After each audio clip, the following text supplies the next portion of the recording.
Hi everyone, I am Janvi Pawar. Welcome back to my YouTube channel, or if you people are new over here, then welcome to my YouTube channel. In this video, we're gonna be talking about कि आप घर पे रहकर English की practice कैसे कर सकते हैं, बिकॉज आई एम अवेयर कि आप में से काफ़ी सारे ऐसे स्टूडेंट्स हैं जो कि किसी कोचिंग पर जाना अफोर्ड नहीं कर सकते, या फिर कोचिंग पर जाने का टाइम नहीं मिल पाता, किसी इंग्लिश इंस्टीट्यूट पे जाने का टाइम नहीं मिलता, ऑनलाइन ट्रेनिंग का भी टाइम नहीं मिलता. So how can you normally practice English at home? Tip number 1 that I have for you people is कि आप इंग्लिश की मूवीज़ और शोज़ देखना शुरू करें.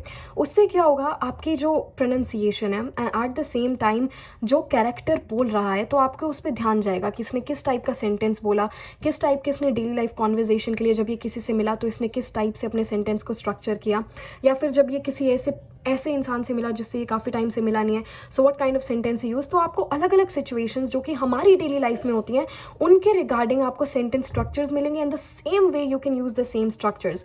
नाउ द थिंग इज़ कि अब देखने के बाद अगर आप उसको प्रैक्टिस नहीं करेंगे उन्हीं सेम सिचुएशंस में, तो आपकी इंग्लिश लैंग्वेज की स्किल्स वहीं की वहीं रह जाएंगे, because language is all about practice. आप उसको जितना प्रैक्टिस करते हैं वो उतना आपको आती है. तो इंग्लिश शोज़ और टीवी से, मूवीज़ से आपको मिलेगी अलग अलग सिचुएशंस कि आप कैसी सिचुएशंस में किस टाइप की वर्डिंग, किस टाइप की वोकैबुलरी, किस टाइप के सेंटेंसेस बोल सकते हैं, पर उन्हें बोलना that is gonna be your job. Tip number 2 I have for you people is read out loud. अब रीड आउट लाउड का मतलब होता है कि आपने कोई भी आर्टिकल ले लिया या फिर कोई भी बुक का आर्टिकल ले लिया, तो उसको अब आप पढ़ना शुरू करें और उसको आप बोल बोल कर पढ़ें. फॉर एग्जाम्पल, एक न्यूज़पेपर का एडिटोरियल है, तो उस न्यूज़पेपर के एडिटोरियल को आप बोल बोल कर पढ़ेंगे. उससे आपकी प्रोनाउंसिएशन, आपकी रिदम, आपकी इंटोनेशन, तीनों चीज़ें इंप्रूव होंगी. बिकॉज एक लैंग्वेज में ये चीज़ बहुत इंपॉर्टेंट है. हमारी हिंदी की इंटोनेशन बहुत अलग है एज़ कम्पेयर टू इंग्लिश की इंटोनेशन. हमारी हिंदी या फिर जो भी आपकी नेटिव डायलेक्ट या फिर लैंग्वेज है, for example mine is Haryanvi, तो हमारी इंटोनेशन, हमारे बोलने का तरीका, our tone, our rhythm is way different than English की टोन, इंग्लिश की रिदम एंड प्रोनाउंसिएशन. तो जब आप ज़्यादा बोल कर पढ़ते हैं तो उससे आपको पता लगता है कि आपकी प्रोनाउंसिएशन सही है या नहीं है. और जो आपने वो टीवी शोज़ और मूवीज़ देखी थी, तो उनके अकॉर्डिंग आप अपनी प्रोनाउंसिएशन को रिव्यू भी कर सकते हैं कि आपकी रिदम, आपकी पिच, आपकी इंटोनेशन नेटिव स्पीकर्स के अकॉर्डिंग है या फिर नहीं है. Tip number 3 that I have for you people is कि अब आप अपनी ही स्पीच को जो आप बोल रहे हैं उसे रिकॉर्ड करें और रिव्यू करें. So basically record and review.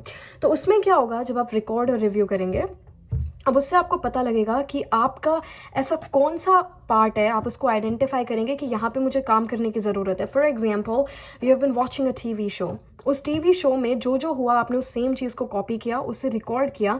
Record करने के बाद आपने उसे रिव्यू किया कि मेरी प्रोनाउंसिएशन में दिक्कत है. You are gonna identify the parts is that these are the parts जहाँ पे मुझे काम करने की ज़रूरत है. It can be fluency, it can be vocabulary, it can be building sentence structures, क्योंकि जब आप खुद से रिव्यू करते हैं तो आप खुद से ही इंप्रूव भी कर पाएंगे. सो द नेक्स्ट टाइम जब आपको रिव्यू करने के बाद ये दिखे कि मेरी इस वाले पार्ट में सबसे ज़्यादा दिक्कत है, the next time you are practicing, the next time you are learning, तो आप उसी पार्ट पे ज़्यादा से ज़्यादा फोकस करेंगे. So that's the thing of how you record and review your self. Next I have is कि हम सभी के पास अब एंड्रॉयड या फिर iOS है, तो iOS और एंड्रॉयड में अब एक फ़ीचर आ गया गूगल असिस्टेंट एंड सीरी का. तो talk to those, you know, क्योंकि ह्यूमन से बातचीत करना हमें मोस्ट ऑफ द टाइम्स इस टाइप के रिसोर्सेज नहीं मिल पाते हैं कि जो ही हमें ऐसा इंसान मिले जिससे हम इंग्लिश में बात कर सकें. So you can talk with Google assistant और सीरी. तो उनसे बात करते time you can have a normal daily life conversation like hello Google, how are you, hey Siri, how is it going, you know, you can talk about anything with them. How is the weather today, can you tell me about this.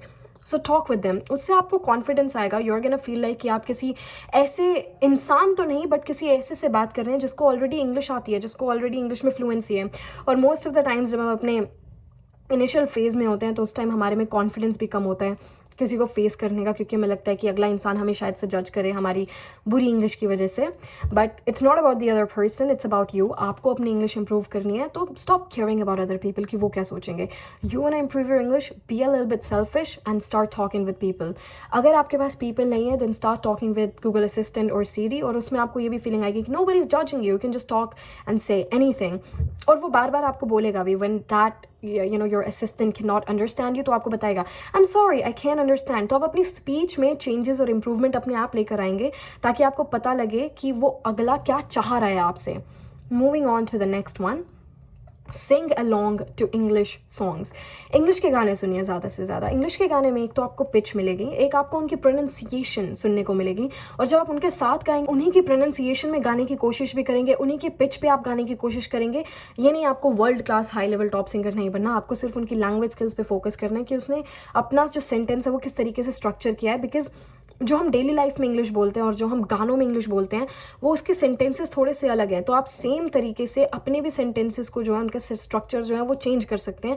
It can be flexible, so start singing along to English songs.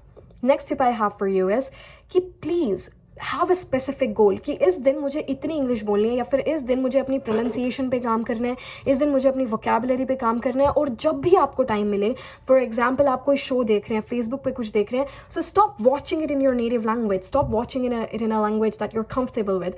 आप उसको English में देखें, and at the same time other than that जब आप किसी से बात कर रहे हैं और आपको दिख रहा है कि ये एक इंसान ऐसा है, ये इंग्लिश में मेरे साथ बात कर सकता है, तो आप वो वाली अपॉर्चुनिटी को ग्रैब करो, उसके साथ इंग्लिश में बात करो। You know, stop thinking about other things, गलत बोल दिया अगला जज करेगा, blah blah blah. Don't think about those things, you gotta talk.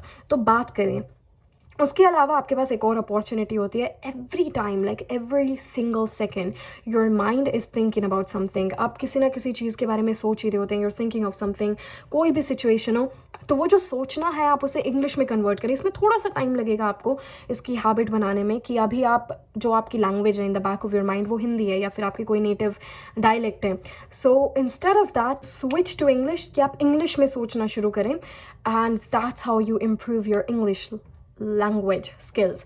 तो आप इन सारे टिप्स को फॉलो करें, because I know, I can understand कि आप कुछ कोर्सेज अफोर्ड नहीं कर सकते, या फिर देर आर कुछ लोग जो कि टाइम नहीं निकाल पाते। So these are some kind of daily activities जिनके साथ आप अपनी इंग्लिश लैंग्वेज स्किल्स को इम्प्रूव कर सकते हैं। You can see the difference by yourself in 2 to 3 months. And as for me, I'm gonna be seeing you guys in the next video. Thank you so much everyone for watching, and stay safe everyone. Bye.